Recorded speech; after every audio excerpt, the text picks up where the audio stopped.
Juice जो है जब रेस्क्यू किया था तो वो अपने उसकी जो बैक 2 लेग्स थी वो कम्प्लीटली स्ट्रेट थी और वो जिस हाल में टूटी थी उसी तरह से हील हो गई थी, like in the wrong position. तो उसको रेस्क्यू किया था तो हमने सबसे पहले उसके जब वो थोड़ा सा स्टेबल हो गई उसकी कंडीशन, डिसाइड किया कि हम इसको व्हीलचेयर देंगे। और अब तो माशाल्लाह से इट्स बीन अ ईयर वो आराम से यहाँ भागती दौड़ती रहती है। रेस्क्यूज़ कभी कभी हमारे पास दिन में 10 भी आ जाते हैं और कभी कभी दिन में 2-3 भी होते हैं। सेम हमारे प्रोसीजर्स होते थे, रेस्क्यूज़ करते हैं, फिर वो एनिमल्स यहाँ आते हैं, उनका फ्री ट्रीटमेंट होता है।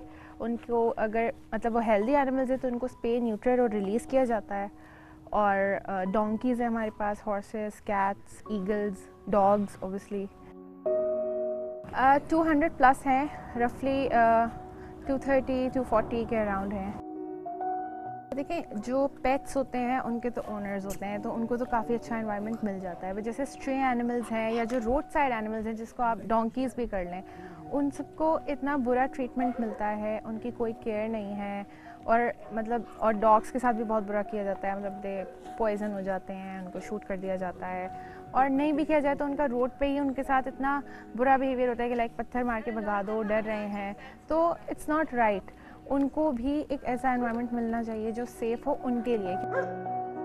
जब बड़े हो रहे होते हैं हम तो हमें कभी भी ये नहीं बताया जाता कि जानवर जो हैं वो जानदार हैं, उनकी भी फीलिंग्स होती हैं जैसे हम इंसानों की होती हैं। तो हमें उनको बिला वजह में कोई तकलीफ़ नहीं देनी चाहिए। अगर मैं कभी सोचूं भी कि मुझे जॉब स्विच करनी है तो मेरे सामने इन सबके फेसेस आ जाते हैं, हैप्पी, जूस, चैम्पियन, हर्बर्ट, मतलब मैं इनको नहीं छोड़ सकती। तो मतलब अब इस तरह का है कि ये मेरे फैमिली ही है।